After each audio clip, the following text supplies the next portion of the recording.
ಚಿಂದಿ ಉಡಾಯಿಸೋ ಖಾರ ಬಣ್ಣ ರುಚಿಯನ್ನು ನೀಡುತ್ತದೆ. ಮೆಣಸಿನ ಪುಡಿ ಚಿಂದಿ ಉಡಾಯಿಸೋ ಖಾರ ಬಣ್ಣ ರುಚಿ.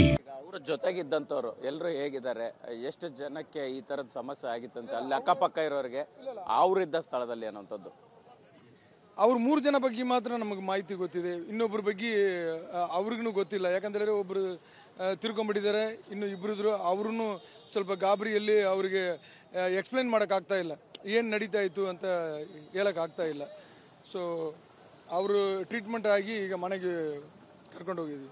ಏನು ಕೆಲಸ ಮಾಡ್ತಿದ್ರು ಅವರು? ನಿಮ್ಮ ಸ್ನೇಹಿತರ ವೈಫು ಜೊತೆಗೆ ಅವ್ರ ಸ್ನೇಹಿತರು ಏನು ಹೇಳಿದ್ರು, ಅವ್ರೇನು ಹೇಳಿದ್ರು ಅಂತ? ಇಲ್ಲ, ಪೊಲೀಸ್ ಡಿಪಾರ್ಟ್ಮೆಂಟಲ್ಲಿ ಇದ್ದಾರೆ. ಆ್ಯಕ್ಚುಲಿ ಅವ್ರ ಹೆಂಡತಿ ಬಂದ್ಬಿಟ್ಟು ಈ ಥರ ಜನಸಂಖ್ಯೆ ಜಾಸ್ತಿ ಇರುವ ಜಾಗಕ್ಕೆಲ್ಲ ಹೋಗಲ್ಲ ಅಂತ. ಸೊ ನಿನ್ನೆ ಒಂದು ಎಕ್ಸೈಟ್ಮೆಂಟಲ್ಲಿ ಬಂದ್ಬಿಟ್ಟಿದ್ದಾರೆ. ಅವ್ರ ಮನೆ ಇಲ್ಲೇ ಪಕ್ಕದಲ್ಲೇ ಇದೆ, ಇಲ್ಲಿಂದ ಒಂದು 200 ಮೀಟರಲ್ಲೇ ಇದೆ. ಸೊ ಹಾಗಾಗಿ ಅವರು ಹೊರಗಡೆ ಬಂದು ಈ ಥರ ಘಟನೆಯಲ್ಲಿ ಸಿಕ್ಕಾಕೊಂಡಿರು. ಓಕೆ, ಅಂದರೆ ವಿಜಯ್ ಅವರು ಬರ್ತಾರೆ ಅನ್ನೋದಕ್ಕೆ ಇಷ್ಟು ಜನ ಸೇರಿದ್ರೆ, ಇಲ್ಲಿ ಎಷ್ಟು ಜನ ಸೇರಕ್ಕೆ ಅವಕಾಶ ಇತ್ತಂತೆ? ಅದ್ರ ಬಗ್ಗೆ ನೀವೇನಾದ್ರು ಅವ್ರನ್ನ ಕೇಳೋಂಥ ಪ್ರಯತ್ನ ಆಯ್ತಾ?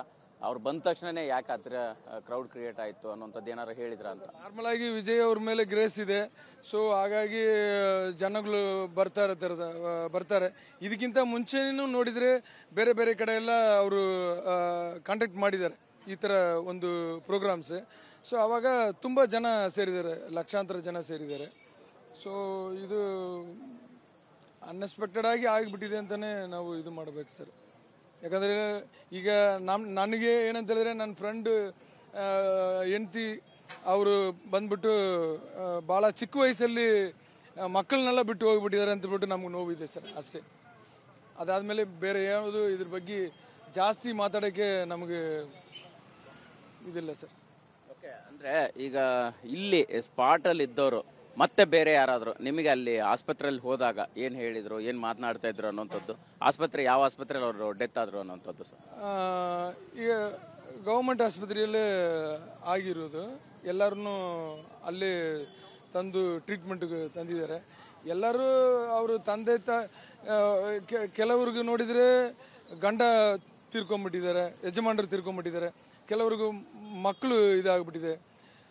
ಕೆಲವರು ನೋಡಿದರೆ ತಾಯಿಯು ಮಗಳು ತೀರ್ಕೊಂಡಿದ್ದಾರೆ. ಸೊ ಇದನ್ನೆಲ್ಲ ಕೇಳಿದರೆ ನಮಗೆ ಭಾಳ ನೋವು ಆಗ್ತಾ ಇದೆ. ಸೊ ಈ ಥರ ಆಗಬಾರ್ದು ಸರ್. ಅಂದರೆ ಈಗ ತುಂಬ ಹೊತ್ತು ಅವರು ಕಾದಿದ್ದು ನಿಂತಿದ್ದು, ನೀರು ಅಂದರೆ ಆಹಾರ ಇಲ್ಲದೇನೆ ಈ ಥರದ ಸಮಸ್ಯೆ ಆಯಿತು ಅಂತನ ಹೇಗೆ ಅನ್ನುವಂಥದ್ದು ನಿಮಗೆ ಗೊತ್ತಾಯ್ತು? ಇಲ್ಲ, ಅದ್ರ ಬಗ್ಗೆ ನನಗೆ ಮಾಹಿತಿ ಇಲ್ಲ ಸರ್. ಯಾಕಂತ ಹೇಳಿದ್ರೆ ಇವರು ನನ್ನ ಫ್ರೆಂಡ್ ಬಗ್ಗೆ ಮಾತ್ರ ಮಾತಾಡೋಕ್ಕಾಗತ್ತೆ. ಅವರು ಭಾಳ ಹತ್ತಿರ ಇದ್ದಾರಲ್ಲ. ಸೊ ಹಾಗಾಗಿ ಅವ್ರಿಗೆ ಆ ಥರ ಸಮಸ್ಯೆ ಬರೋದಕ್ಕೆ ಚಾನ್ಸಸ್ ಇಲ್ಲ ಅಂತ ಕಾಣಿಸ್ತದೆ.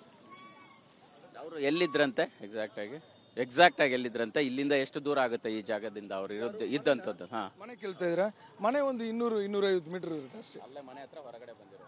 ಇಲ್ಲ, ಇಲ್ಲಿಗೆ ಬಂದಿದ್ದಾರೆ, ಮನೆಯಿಂದ ಇಲ್ಲಿಗೆ ಬಂದಿದ್ದಾರೆ.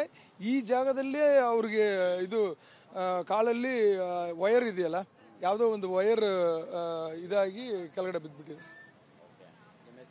ನನ್ನ ಹೆಸರು ರಾಮಚಂದ್ರ ಅಂತ ಹೇಳ್ಬಿಟ್ಟು. ಸೊ ಇದಿಷ್ಟು ಏನಂತಂದರೆ ಅವರ ಸ್ನೇಹಿತರ ಪತ್ನಿ ಕೊನೆಸಿರಿದಂತಹ ಘಟನೆಯನ್ನು ವಿವರಿಸಿರ್ತಕ್ಕಂತಹ ಸನ್ನಿವೇಶವನ್ನು TV9 ಜೊತೆ ಅವ್ರು ಹಂಚ್ಕೊಂಡಿರ್ತಕ್ಕಂಥದ್ದು. ಅಂದರೆ ನಿನ್ನೆ ಅವರು ಇದೇ ಸ್ಪಾಟ್ ಏನಿದೆಯೋ, ಈ ಘಟನೆ ಆಯಿತು ಸ್ಟ್ಯಾಂಪೇಡ್ ಆಗಿರ್ತಕ್ಕಂಥದ್ದು, ಅಂದರೆ ಕಾಲು ತುಳಿತ ಆಗಿರ್ತಕ್ಕಂಥದ್ದು, ಅಲ್ಲಿಂದ 200 ಮೀಟರ್ ದೂರದಲ್ಲಿ ಮಾತ್ರ ಅವರ ಸ್ನೇಹಿತರ ಮನೆ ಇತ್ತು. ಸೊ ಅವರಿಲ್ಲಿ ವಿಜಯ್ ಅವರು ಬಂದಾಗ ಸಹಜವಾಗಿ ಒಂದು ಕುತೂಹಲದಲ್ಲಿ ಬಂದಿದ್ರು, ನೋಡಿದರು. ಬಟ್ ಆ ಸಂದರ್ಭದಲ್ಲಿ ಅವ್ರನ್ನ ಕುಟುಂಬದವ್ರನ್ನ ಎಲ್ಲರನ್ನೂ ಬಿಟ್ಟು ಹೋಗುವಂತಹ ಸನ್ನಿವೇಶ ನಿರ್ಮಾಣ ಆಗಿತ್ತು ಅನ್ನೋ ಮಾತನ್ನು ಹೇಳಿರ್ತಕ್ಕಂಥದ್ದು. ಕ್ಯಾಮ್ರಾ ಪರ್ಸನ್ ನರೇಶ್ ಜೊತೆ ಮಾಲ್ತೇಶ್ ಜಗ್ಗಿನ್, TV9 ಕರೂರು.